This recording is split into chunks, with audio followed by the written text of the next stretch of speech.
देश के किसानों के लिए कुछ नहीं है।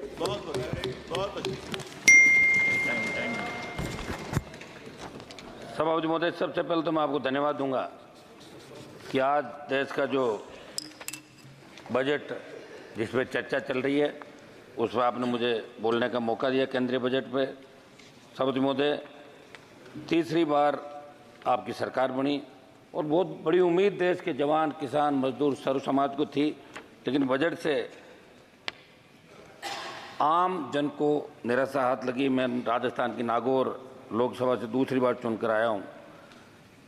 आपको 14 और 19 के अंदर राजस्थान से 25 सीट दी सभापति महोदय, और बहुत बड़ी उम्मीद राजस्थान को थी, लेकिन राजस्थान सहित तमाम वर्गों को इस बजट से, जो मैं पिछले 2 दिन से चर्चा सुन रहा था, और उसके अंदर पक्ष बड़ा चढ़ा के बात कर रहा था, विपक्ष इस बात को कोस रहा था।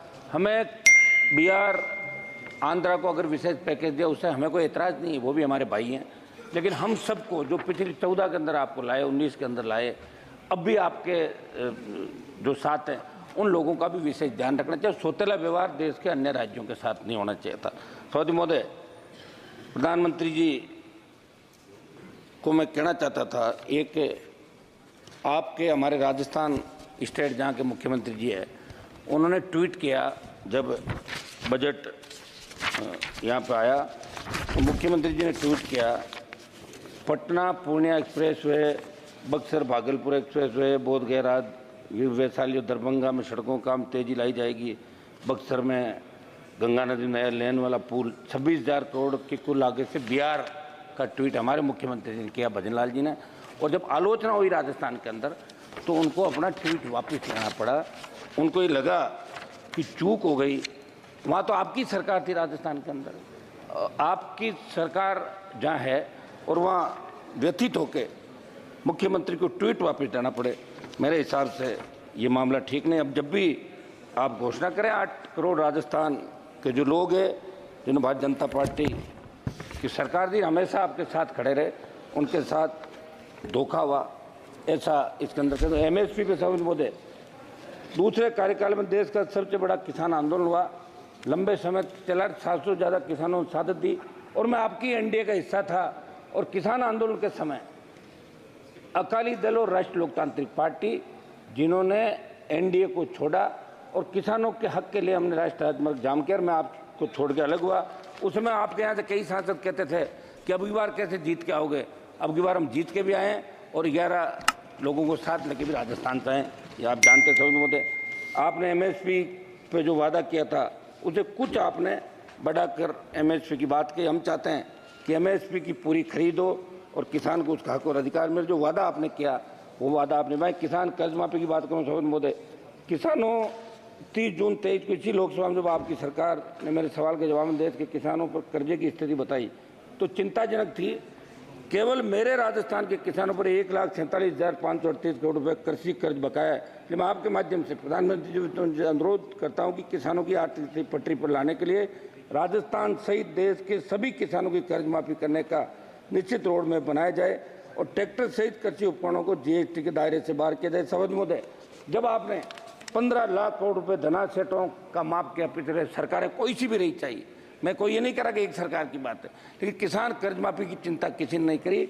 वो 15 लाख करोड़ रुपए अगर धनासेठों का माफ हुआ है तो 15 लाख करोड़ का किसान का कर्ज है, वो संपूर्ण कर्ज माफ होना चाहिए। कृषि बजट और सरकार के स्पष्ट विजन का अभाव इसके अंदर दिखा। थोड़ा सा ज़्यादा जरूर है, प्राकृतिक खेती जोड़ा जाएगा वित्त मंत्री जी का, जरूरत पर आधारित 10,000 इनपुट रिसोर्स सेंटर के लिए 365 करोड़ रुपए का प्रावधान है, जो पिछले साल 469 करोड़ रुपए था, लेकिन खर्च केवल 100 करोड़ रुपए हुए। मैं सरकार से पूछना चाहता हूं कि प्राकृतिक खेती को व्यापक स्तर पर कामयाब उत्पादन प्रक्रिया करने का कोई पुख्ता पैमाना आपके पास है क्या? क्या इस विषय को लेकर आपने कभी देश के वैज्ञानिक समुदाय की राय ली क्या? सभापति महोदय, आज भी मैं प्रधानमंत्री जी का भाषण सुन रहा था, अग्निवीर की तारीफ हो रही थी। अग्निवीर के खिलाफ अगर देश के अंदर आंदोलन कहीं हुआ तो राष्ट्रीय लोकतांत्रिक पार्टी ने झंडे के साथ आंदोलन किया। जोधपुर में 2 लाख युवाओं ने बड़ी रैली की, और चूंकि राजस्थान, हरियाणा, पंजाब, उत्तर प्रदेश और दिल्ली के किसान के बेटे हमेशा शहादत देते हैं, 20,000 फीट ऊंची पहाड़ियों पे 50 किलो गोला बारूद और 47-56 के साथ उन्होंने कारगिल के अंदर भी लोहा मनवाया, लेकिन अग्निवीर से हर कोई परेशान है। पंजाब के अंदर जब 2 अग्निवीर शहीद हुए और उनकी पार्थिव एम्बुलेंस के अंदर वहाँ आई तो लोग अचंभित हो गए, कौन आया कौन नहीं आया। उनकी न कोई पेंशन की व्यवस्था, न उनकी शहीद का दर्जा देने की बात। सभापति महोदय, मैं चाहूँगा कि प्रधानमंत्री जी एक मिनट सभापति महोदय, प्रधानमंत्री जी बड़ा मंदिर के हरियाणा का चुनाव भी आ गए और राज्यों के चुनाव आपके कई जो कैंडिडेट हारे थे बीजेपी को, उन्होंने कहा था कि अग्निवीर की वजह से हमारे अग्निवीर योजना को बंद किया जाए। सभापति महोदय, मैं मेरे 2-3 महत्वपूर्ण मामले में रख के जल्दी मेरी बात समाप्त करूंगा। अग्निवीर हम कोई आपकी योजना का विरोध इसलिए करें कि देश का जवान इसका विरोध कर रहा है। सेना का सम्मान कैसे हो, किस तरह लोग शहीद होने के लिए जाते थे, रोज हम पढ़ते हैं, लेकिन अब लोग सेना में जाने से कतराने लगे। मेरी मांग है कि अग्निवीर समाप्त करके पूर्व की भांति सेना भर्ती ले लिया हूँ। सभापति महोदय, मेरी ये कौशल विकास और बेरोजगारी की जो बात कही, 20 लाख युवाओं को कौशल विकास प्रावधान की बात कही, ये झुंझुना तो आपने पकड़ा दिया, लेकिन इसमें जो केंद्रीय नौकरियों में जो हमारे पद खाली है उनको भरने के लिए आप आदेश करें।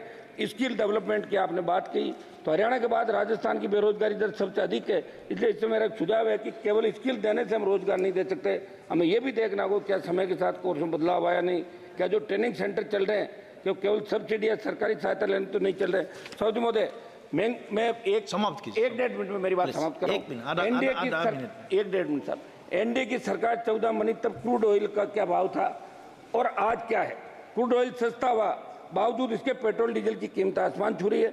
और महोदय, पेट्रोल डीजल की बढ़ती दरों का पट्टी का असर महंगाई पर पड़ रहा है। आज हालात क्या है महंगाई तरफ, लेकिन आपने बजट में माध्यम निर्धन वर्ग के महिलाओं की तरफ ध्यान नहीं दिया, कमर तोड़ दी। मैं चाहता हूं पेट्रोल डीजल की कीमतें कम हो। मैं राजस्थान पे आ रहा हूं, मेरे राजस्थान राज्य को जिस तरह आपने बिहार और आंध्रा को विशेष पैकेज दिया, महोदय राजस्थान राज्य के अंदर भी विशेष राज्य का दर्जा, जिसमें मापदंड होते हैं, जहाँ चंबल के बीड़ अरावली की लंबी पर्वतमाला, विशाल रेगिस्तान और ट्राइबल बेल्ट है, इन तमाम स्थानों में विपरीत हालातों में राजस्थान के लोग रहते हैं। आज़ादी के दशकों बाद गाँव में डाणियों में शुद्ध पीने का पानी नहीं।